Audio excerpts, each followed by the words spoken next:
ইমরানের সাক্ষাৎ নিয়ে শেষ বিকল্প ভাবছে পিটিআই। পাকিস্তানের তেহরিক-ই-ইনসাফ পিটিআই তাদের প্রতিষ্ঠাতা ও সাবেক প্রধানমন্ত্রী ইমরান খানের সঙ্গে সাক্ষাতের অনুমতি না পেয়ে এখন ভাবছে শেষ বিকল্প নিয়ে। দলের নেতারা বলছেন, আইন ও গণতন্ত্রের সব পথ অনুসরণ করেও সমাধান না মেলায় এবার তারা নামছেন রাস্তায়। পিটিআইয়ের খাইবার পখতুনখাওয়া প্রদেশের মুখপাত্র আদিল ইকবাল জানিয়েছেন, তারা আগামীকাল মঙ্গলবার 2 ডিসেম্বর ইসলামাবাদ হাইকোর্টের সামনে বিক্ষোভ কর্মসূচি পালন করবেন।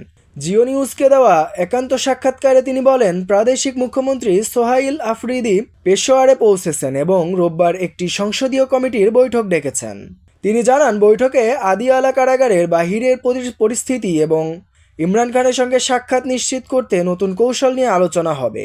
তাদের বিরুদ্ধে যদি কোনো বেআইনি পদক্ষেপ নেওয়া হয়, পিটিআই তার জবাব দেবে। মুখ্যমন্ত্রী নির্বাচিত হওয়ার পর এ পর্যন্ত 8 বার ইমরান খানের সঙ্গে সাক্ষাৎ করতে চাইলে তা অনুমতি দেয়নি কর্তৃপক্ষ। এই অস্বীকৃতির পরই হাইকোর্টের সামনে বিক্ষোভের ঘোষণা আসে।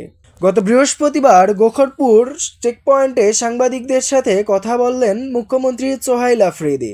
তিনি জানান, ইমরান খানের সঙ্গে সাক্ষাৎকারের জন্য সব আইনি ও গণতান্ত্রিক পথ অনুসরণ করা হয়েছে, এখন তাদের হাতে আছে শুধু শেষ বিকল্প।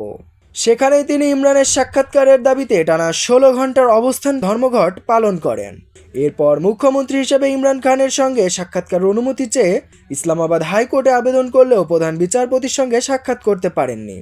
পিটিআইয়ের দাবি, ইমরান খানের সঙ্গে সাক্ষাৎ শুধু রাজনৈতিক অধিকার নয়, সাংবিধানিক অধিকারও, আর সেই অধিকার আদায়ে এবার তারা উত্তপ্ত রাস্তায়।